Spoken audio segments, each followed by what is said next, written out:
let's talk a little bit about, or a lot of it about polygraphs.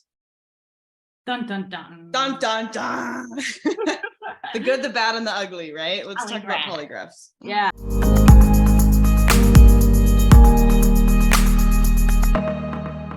Well, we're talking about betrayed partners and their level of exposure. You said most of us are like, no thanks, right? They're more of the what I call wind survivors, more of an avoidant, like, you know what, I just want this all to go away. Let's speak to that a little bit, in terms of what consent they're allowed to give to how much information they receive. Yeah. So there are people who feel like they either have the whole story and they don't need to rehash some of that. Mm-hmm. That's valid. There are people who have been betrayed and feel like they just don't want to know because it's, essentially what I think is going on there is they're facing barriers in their life that would disable them from being able to leave or emotionally detach from the person. And so in order to continue life somewhat as normal, they can't know more bad things, right? Because it becomes unsustainable to continue staying with somebody who has certain things going on or that were occurring. I think sometimes just interfacing with the depth and breadth to which we've been betrayed and lied to, manipulated, in some cases coerced, or had control and power used against us. That is a revelation that is really hard to deal with, especially in the midst of not having support or already being overwhelmed. So I would never prescribe that any time is the right time for a disclosure. I would never prescribe that everyone must go through it, but I believe in it as the most hearty and helpful intervention that should be considered if you are in a relationship and looking to see if trust is possible to rebuild. It's a way to start a fresh threshold for trust to build upon. Good. I love that. I think I completely agree. And I often will reassure partners who are in that position. And I love that you brought up the barriers. That's like, look, I genuinely am not in a position to leave, whether that's financial, physical, social, whatever the situation may be. And getting more information it may put me in a position where I want to leave and I will feel even more trapped, right? And something that I reassure people and invite them to pursue gently, right? And say, maybe you still make a request of your partner to do this full therapeutic disclosure. And at the beginning, you just say, I don't want to know. And maybe over time, you can just get the bare bones, right? Just the bare minimum of what are the top 5 behaviors I need to know or something, just for your own, especially physical safety. Yeah, so consent and your consent to information and how much you bring in and that self boundary, respect that self boundary of what information you want to let in, and advocate for yourself. You can still seek a full therapeutic disclosure and polygraph while advocating for your desire to know or not know over the course of time. So I love how you said that as well. Yeah. Okay, so let's talk a little bit about, or a lot of it about polygraphs. Dun, dun, dun. Dun, dun, dun. The good, the bad, and the ugly, right? Let's talk about polygraphs. Yeah. Well, let's talk about the bad. Okay. Because sometimes if we don't do that enough, we sound like we're just like in polygraph heaven and that it'll be a little misleading too. Yeah. Everything's perfect. The polygraph's the solution. Listen, there is a difference between a good and a bad polygraph examiner. I believe A to the men. Yeah, I believe that I have, one of the best in the world. He tends to be the trainer of many polygraph examiners here in the US. And he's worked with the FBI. I mean, this guy even looks like, kind of like a FBI guy. And so my polygrapher too. Yeah, not that matters, although it can help. It helps. Serious environment for the intervention. It helps. But not all polygraphers are good at this. Not all polygraphers understand that we're not necessarily working with a criminal investigation, that we're working with a truth intervention between intimate partners. And so there's a certain kind of demeanor and countenance that a good polygrapher understands and approaches this with. Not all polygraphers will do a global scale or a certain style of polygraph that would allow for us to ask questions such as, are you deliberately keeping secrets from your wife at this time? Right. There's different styles of polygraph, different styles of examiner. And it's true that, these aren't admissible in court. That's what everyone wants to talk about, is how if polygraphs were accurate, then we'd use them in court. Well, yeah, you can't enter a polygraph result into the evidence of a trial.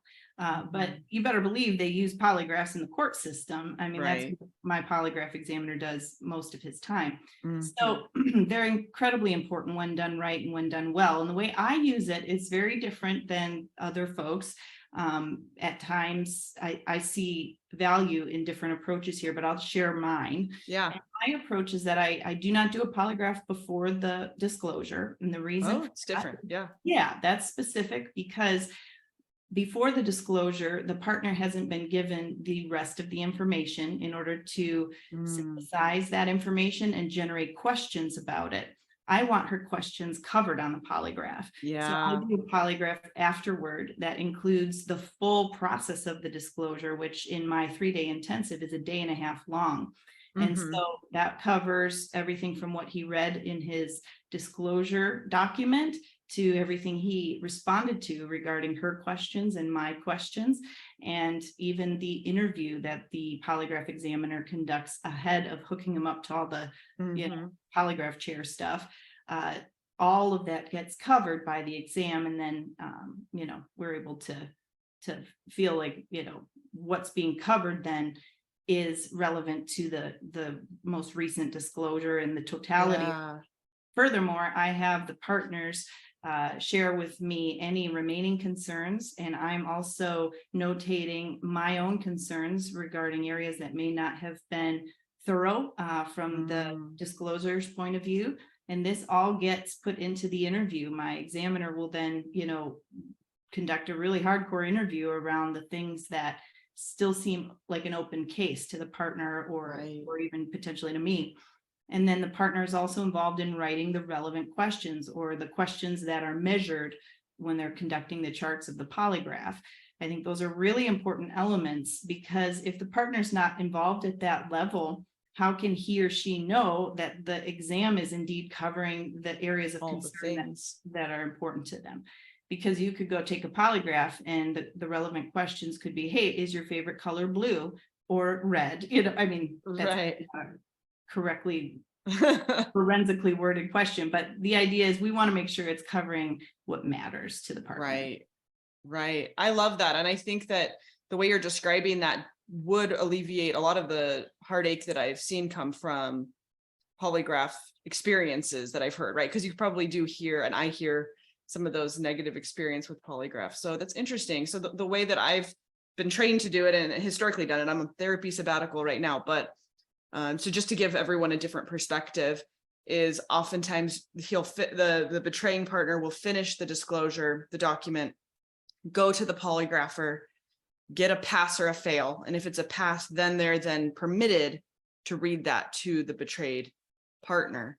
But I also in the sense of, we're going to make sure what he's actually sharing with her the first time is full and accurate and honest. But I could see the value in doing it the way that you're describing, because then it gives her more information to ask more questions before the polygraph occurs. So I think that there's different methods, like we said at the very beginning. Every clinician's going to use different methods, and just because we're not doing it Hope's way, we're not doing it KayLee's way, doesn't mean it's not the right way, as long as the person you're working with and the polygrapher you're working with is trained and understands sexual betrayal, right? So you want to, when people always ask, well, where do I find a polygrapher? Like, well, you're finding a therapist who knows a polygrapher. That's how you're finding a polygrapher. And then your therapist is going to have that connection with someone. I would say another downside to polygraph, I know we're kind of doing the negatives, but also some of the positives here.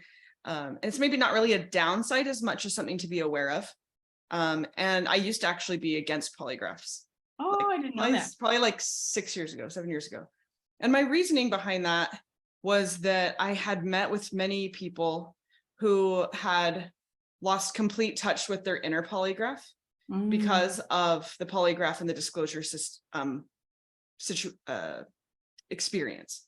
So they had such a positive polygraph and disclosure experience, which is a good thing, that they really didn't even bring any attention to their own self, their own intuition. And I'm like, let's do the polygraph and let's do follow-up every year, right? Like I'm game if that's what you want to do for your marriage, right? I'm game for supporting that because I've seen it become so beneficial. With a caveat, just don't let the mechanical polygraph become more important than your internal polygraph. And the reason I say this is I've just met with many women who've gotten a clean polygraph even several years in a row, but their partner has emotionally abusive behaviors. Or they have these maybe it's not full deception anymore, but there's still these kind of type abusive, it's unhealthy, or there's a exploitation of labor going on. There's other relational issues. And because the polygraph keeps coming back clean, they're like, well, I got to stay with them. And they kind of tie that clean polygraph to I'm staying in my marriage. And I'm not saying these women needed to leave and I have this strong desire for them to leave the relationship. I'm not necessarily saying that, but make sure that you're staying tuned to that inner survivor that's throwing flags, even if it's not necessarily betrayal related or deception related, because there are many other things that might require boundaries and requests and navigation of the relationship that you need that inner polygraph your whole life, and not just with your partner, but with everybody else too. And that this instance of betrayal is a really I hate saying like opportunity because it always is cringy and no, this sucks and should never happen to you. And you're really pushed into this place. You can be pushed into this place of really honing that inner polygraph, really honing those cheater detectors that we all are inborn with, that most of us kind of lose touch because we're like, Google will tell me. We lose touch of these evolutionary things that we have. And so through this process of betrayal healing, we can hone that. And so that's my only caveat soapbox with polygraphs is don't lose touch with that and make sure you put in that time and energy to hone that inner polygraph. Gosh, KayLee, you have such a way of identifying things systematically. I know that's the systems person in you, the ability to think. Social worker. Yeah, right. I would just also add that I think this idea of people saying, well, he's passing a polygraph, is in part due, and then thinking that that's all they really need, to progress in building safety and trust. I think is in large part due to the failure of our current field of psychology that says that all we really need to have a good relationship is that he or she needs to stop that sexual acting out or that secret sex stuff. And so, once recovery is had, then somehow that magically fixes things. But there's a whole nother aspect to the behavior that coincides with that secret sex life. And that would be the deception, the persuasion, the exploitation stuff that we talk about together. And if that's not also rehabilitated, then there's very low chances of a satisfying marriage or a marriage that was better than it was before. There's just somebody who's now come up to ground level. Listen, the other partner was already not cheating in most cases, was already being faithful. And now we've got both partners there. That doesn't undo or fix or repair all the damage that came when one partner was living below ground with their sexual secrets. So exactly. Yeah, our field, and this is part of my mission, is really just making sure people understand there's really two parts here that need to be addressed. Recovery for the sexual secrets is one thing, and the second thing is rehabilitation for the abusive, evasive, deceptive behavior. Right, exactly. And I think historically and gratefully, there was someone out there talking, right, in the history. So we can have that gratitude for our forefathers and our foremothers in this field. But historically, it was kind of like therapeutic disclosure, now polygraph, and then you're on your way. Bye, have a great life, but that is one half. And so, of course, now 15 years later, 20, 25 years later, we have people that are pretty disenfranchised with some of that for good reason and for good cause. And so to say this is one component of the overall thing. I will say, I think the disclosure in the process, if used in a way that, if used in the right way, can be healing for that that component, that second component, the rehabilitation. So can you speak a little bit to how, if done well, and this is something you can request of a therapist, right? Like, how do you do this, right? If you're doing disclosures, how are you doing this? But speak to us a little bit, Hope, about how can the disclosure process aid in that rehabilitation? So not just quitting the betraying behaviors, which yes, that has to happen, but also that abusive behavior and communication. Yeah. How does that help with that process? That's like the best question ever. We could talk for a long time. Short, I guess here's the main thing. To rehabilitate the abusive behavior that coincides with keeping a secret sex life, you have to dissolve a power differential. The deference of knowledge that you've held over your partner must be dissolved in order for there to be equity and for your partner to be able to accurately assess their own safety and well-being in the relationship. They need to have all the knowledge they need to do that, which means no more secrets really of any kind, but particularly around things that affect their safety and well-being, like your sexuality, what you're doing with the finances, all those types of things. If you're in legal trouble or got fired from work and haven't even talked about it because you're keeping a secret life. So in order to dissolve that power differential, the truth must be told. The story has to be told. And a lot of people who are in the position to have to give a disclosure, they question that, aren't we just creating more pain? My partner's already been through more pain. But the intervention is really an honesty overhaul that dissolves or gives the opportunity, if done right, to dissolve the power differential. So I look at disclosure as actually more of an intervention of rehabilitation than of sexual sobriety.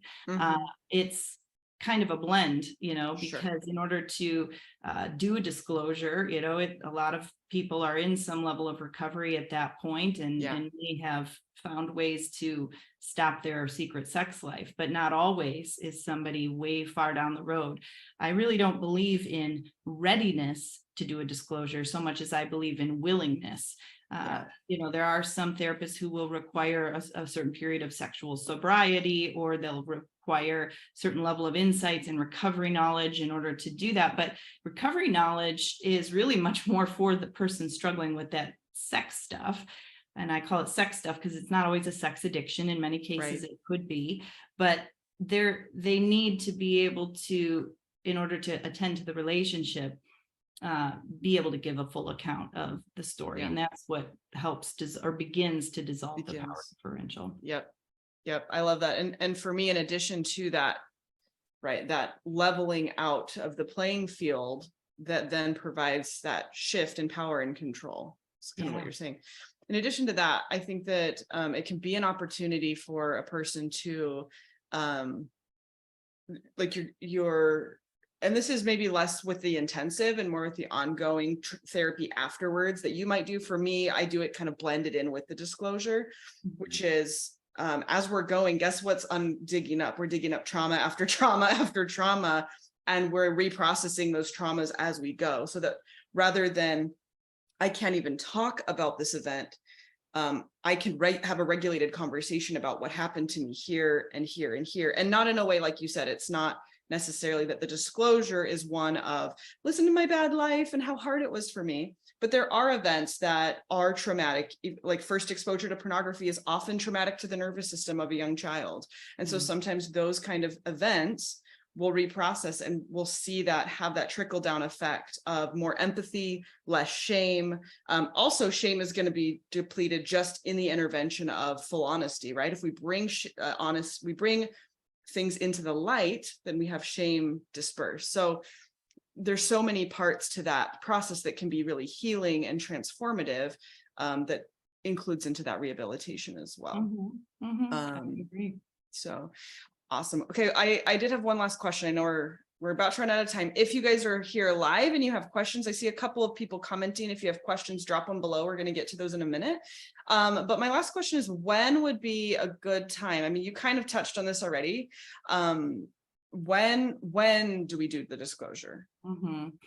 Well, so I have a term that I use called reality collapse, which is part of the experience a partner goes through when they have sufficient information to understand how endangered they were by their partner, whether that's physically endangered because their partner was exposed to STIs, or financially endangered, or just emotionally and psychologically endangered as they continued giving wholeheartedly to a relationship where there was tremendous subterfuge and betrayal occurring in a hidden way. Even if they knew some of what was occurring, they wouldn't have known the whole picture. And so once reality collapse hits, that's when a partner really recognizes, I'm in a one down position. And this is where we can begin to really put words to our own victimization. And it's hard to use the word victim. It's hard to use the word betrayal, violence, especially when there isn't necessarily black eyes and bruises, or even coercive control may not be a part of this.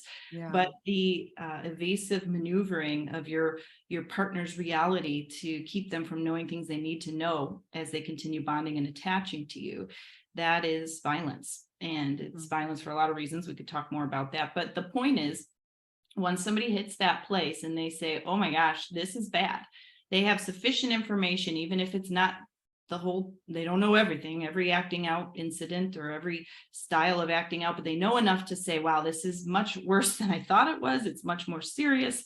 It's much more pervasive.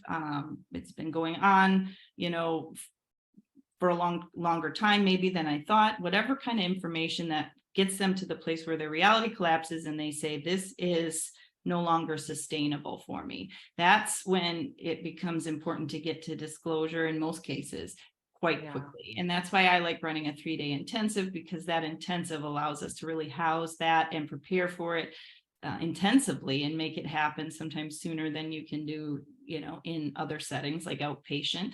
But outpatient disclosures are equally valid and useful in certain other scenarios as well. Yeah, I think there's something really compassionate about an intensive disclosure toward the complex partner trauma partner, right? The person who's been betrayed, because of that timeline. I know that it can be so painful, confusing, and heartbreaking to have an extended 3 to 6 months waiting time. I always do like a little mini disclosure type thing at the beginning, just because I'm like, you need some basics to decide if you want to stick it out for the next 6 months, right? But I think that there's a lot of compassion to that concept. So I love that you offer that.